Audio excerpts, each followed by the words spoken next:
The silk sheets felt cold against Marcus Chen's skin as he lay motionless in the dim morning light, his breathing deliberately slow and steady.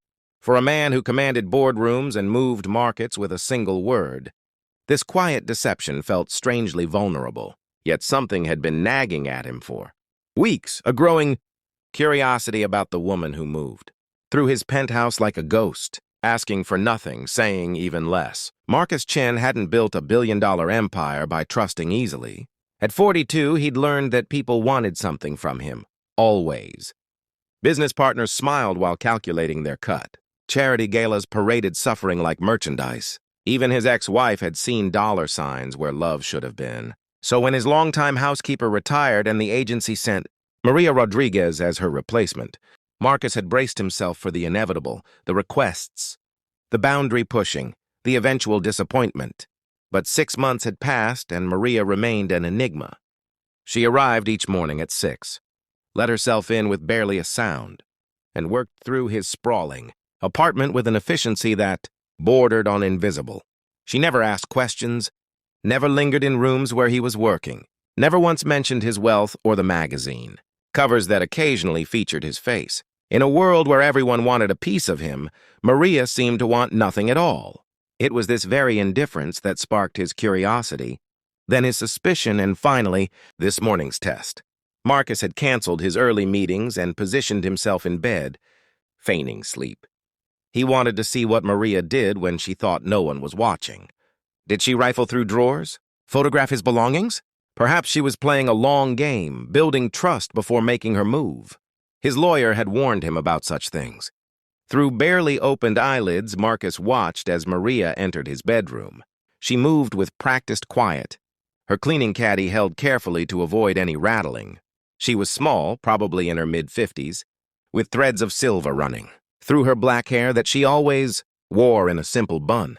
Her uniform was spotless but worn, mended in places with careful stitches. She began dusting the far bookshelf, her movements gentle around his collection of first editions. Marcus tracked her progress, waiting for the moment she'd slip, reveal her true intentions. But Maria simply cleaned, methodical and thorough. Then she noticed something on his nightstand, the medication, bottles he'd carelessly left out the night before. Marcus tensed imperceptibly. His recent health scare wasn't public knowledge. The bottles were clearly labeled: heart medication, blood pressure pills, anxiety management. In the wrong hands, this information could tank his stock prices or fuel media speculation about his fitness to lead his company. Maria picked up one bottle and Marcus's pulse quickened. This was it. The moment she'd photographed the labels, leak his medical condition, perhaps try to leverage it for money or favors. But Maria didn't reach for her phone. Instead, she read the label carefully, then glanced at him with what looked like genuine concern. She set the bottle down gently and disappeared into his bathroom.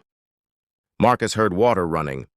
When she returned, she'd filled a glass and placed it on his nightstand alongside the medications, positioning them where he'd easily see them when he woke. She adjusted the glass twice, making sure it was stable and wouldn't spill.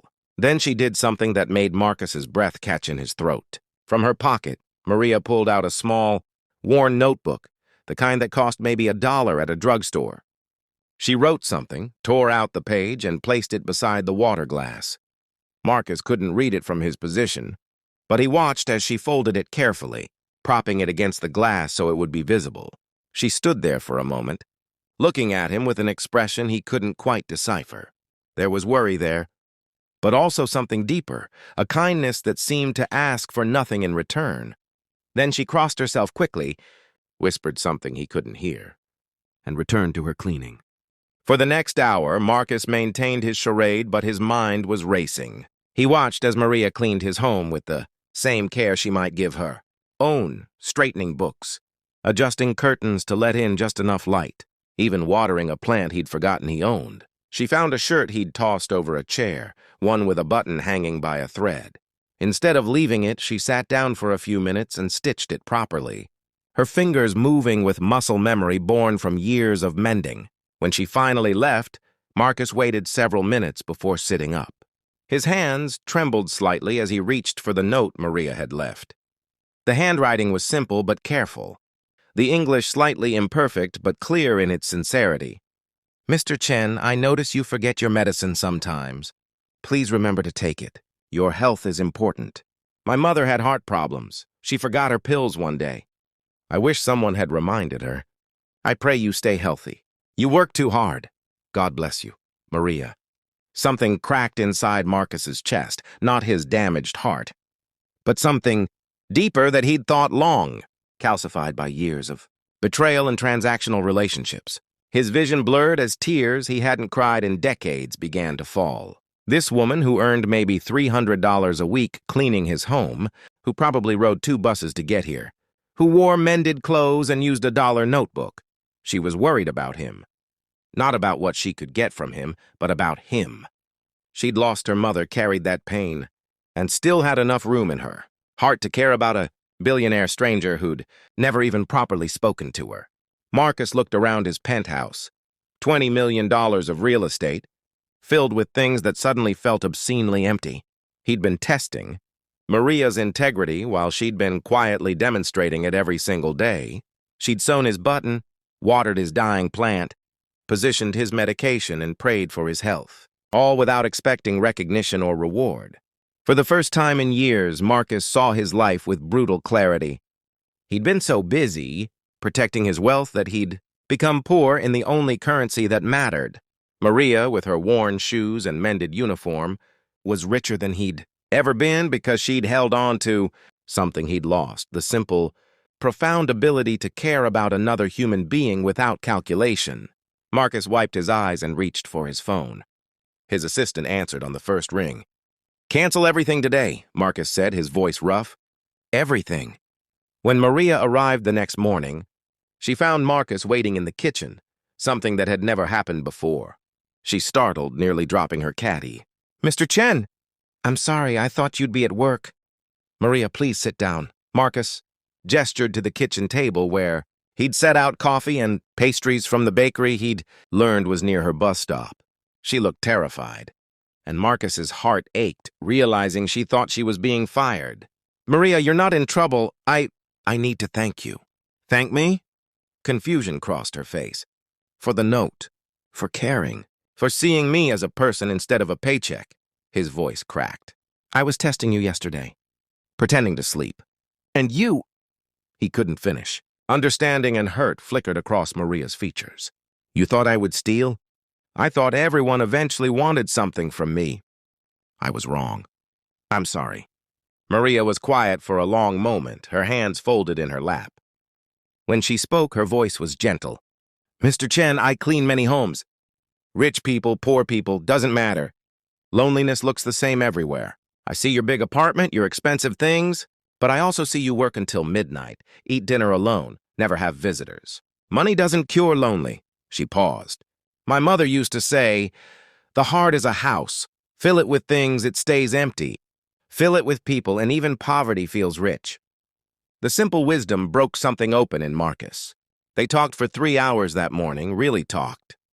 Maria told him about her 2 children she was putting through community college, her husband who died young, her mother's last words. Marcus found himself sharing things he'd never told anyone. His fear that his success had cost him his humanity, his loneliness, his realization that he'd built an empire but forgotten to build a life. By the end of their conversation, Maria wasn't his maid anymore. She was his teacher, showing him how to be human again. Marcus didn't just increase her salary tenfold, though he did that. He funded scholarships for her children, yes. But more importantly, he started showing up differently in the world. He began actually seeing the people around him, really seeing them. He learned his doorman's daughter was struggling with medical bills. His assistant was caring for an ailing parent. The janitor at his office was a poet. All around him were Maria's lesson made flesh. That wealth without compassion was just sophisticated poverty. Marcus started a foundation, but not the tax shelter kind. He created a program supporting working families, offering healthcare, education, and dignity, not charity, but investment in human potential. He named Maria as an advisor, and her practical wisdom shaped every decision. Years later, when Forbes interviewed Marcus about his philanthropic transformation, he kept Maria's note framed on his desk. "I was a billionaire who had everything," he told them, until a woman who had almost nothing showed me I was broke. She didn't give me money. She gave me something infinitely more valuable. She reminded me how to be human. The real treasure, Marcus learned, wasn't in his portfolio. It was in understanding that we're all just people trying to matter to someone, to be seen, to know our lives touched others with kindness. Maria had been rich all along. She just needed a billionaire to finally recognize what wealth really meant. And in teaching him, she'd given him something no amount of money could buy, a reason to deserve the life he'd been given, and the chance to fill his empty house with what he'd been missing all along. Humanity, connection, and love that asked for nothing but gave everything.